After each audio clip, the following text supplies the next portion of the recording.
Get help in a match for him. He's a Sith Lord. Chancellor Palpatine, Sith Lords are our speciality. Your swords, please. We don't want to make a mess of things in front of the Chancellor. You won't get away this time, Dooku.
Good, Anakin, good.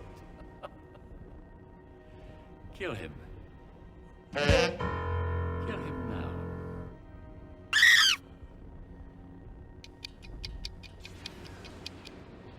I shouldn't.